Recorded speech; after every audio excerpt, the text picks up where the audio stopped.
तो पाकिस्तान से भारत की तकरार के बीच आपने बलूचिस्तान की चर्चाएं भी खूब सुनी होंगी कि बलूचिस्तान ने भारत पाक टकराव में भारत के पक्ष का समर्थन किया है।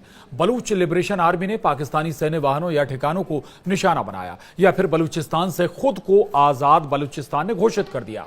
तो आज आपको बताएंगे आखिर बलूचिस्तान कैसे पाकिस्तान के हलक में अटका हुआ है। मसलन कि पाकिस्तान इसे पूरे तरह से निगलना चाहता है, लेकिन बलूचिस्तान पाक के हलक से बाहर आने को बेताब है।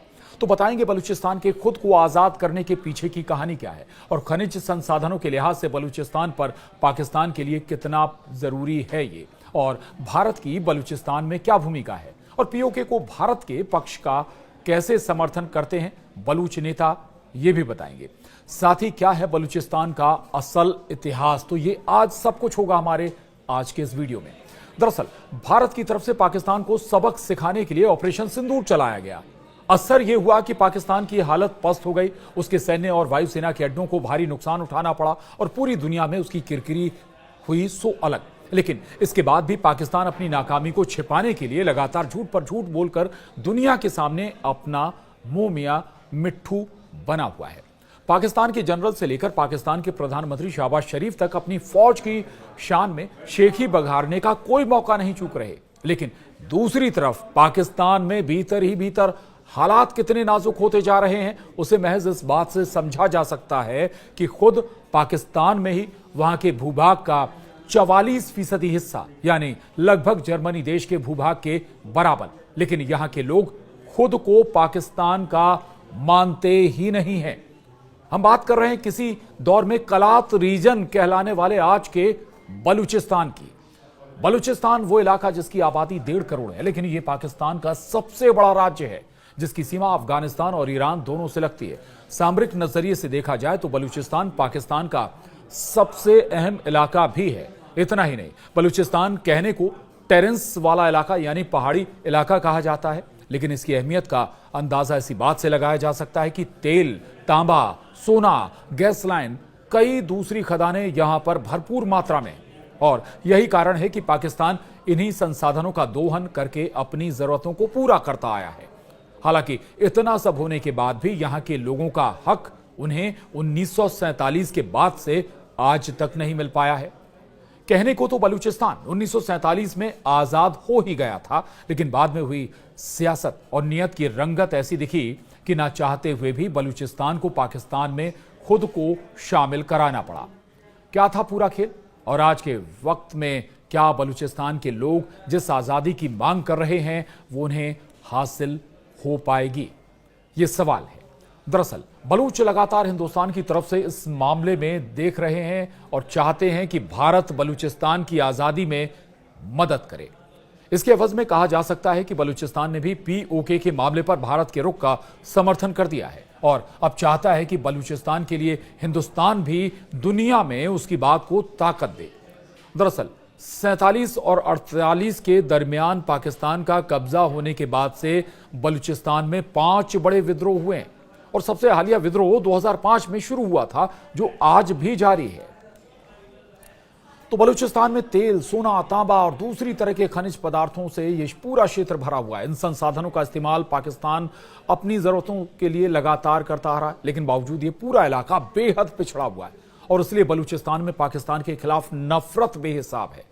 और जब बलूचिस्तान पर पाकिस्तान का कब्जा हुआ, तब से अब तक बलूचिस्तान में 5 बड़े विद्रोह हो चुके हैं।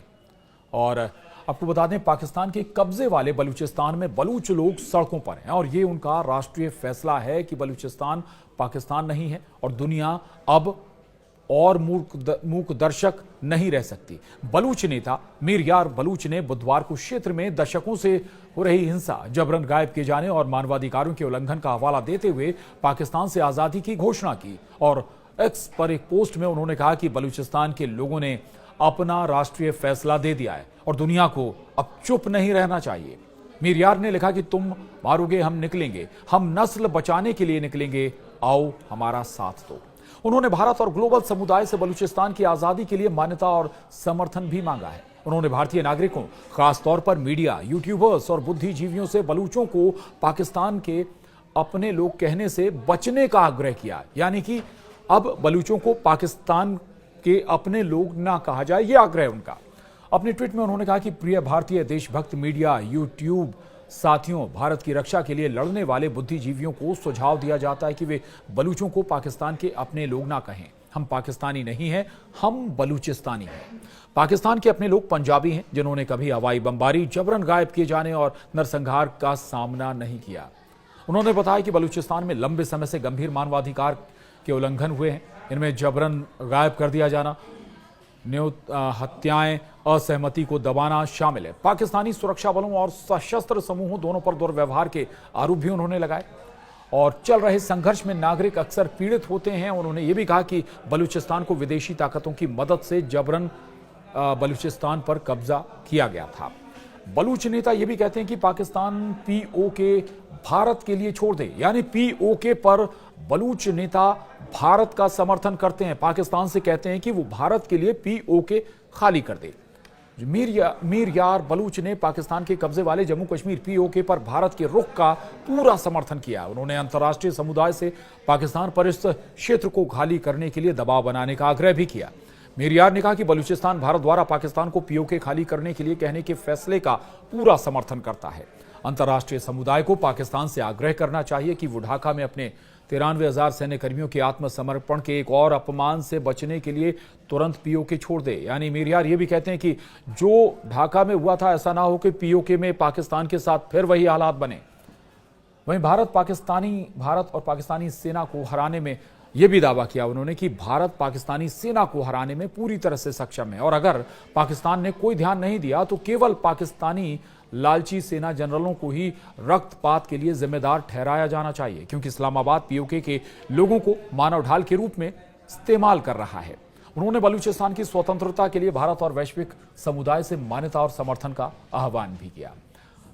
बलूचिस्तान की आजादी के लिए लड़ रहे बीएलए यानी बलूच लिबरेशन आर्मी की बात भी अब करेंगे।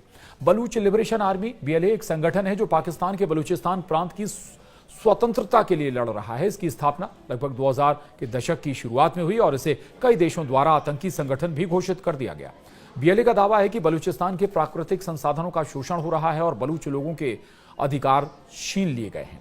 यह संगठन पाकिस्तानी सेना, सरकार और चीनी प्रोजेक्ट्स जैसे सीपीईसी को निशाना बनाता रहा है।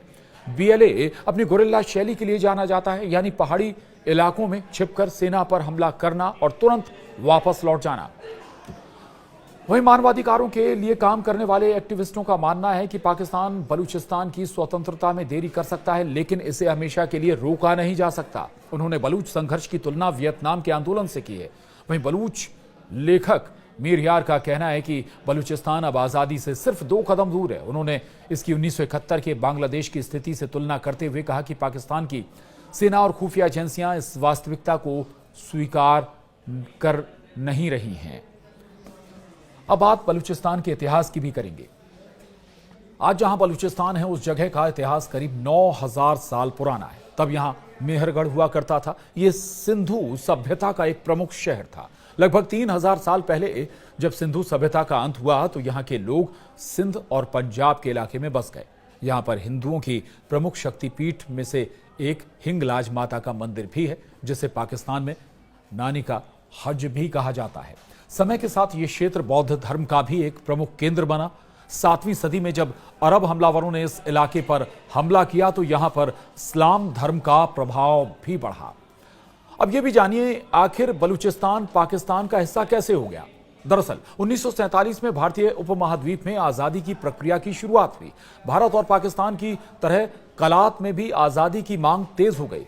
जब 1946 में यह तय हो गया कि अंग्रेज भारत छोड़ रहे हैं, तब कलात के खान यानी शासक मीर अहमद खान ने अंग्रेजों के सामने अपना पक्ष रखने के लिए मोहम्मद अली जिन्ना को सरकारी वकील बनाया।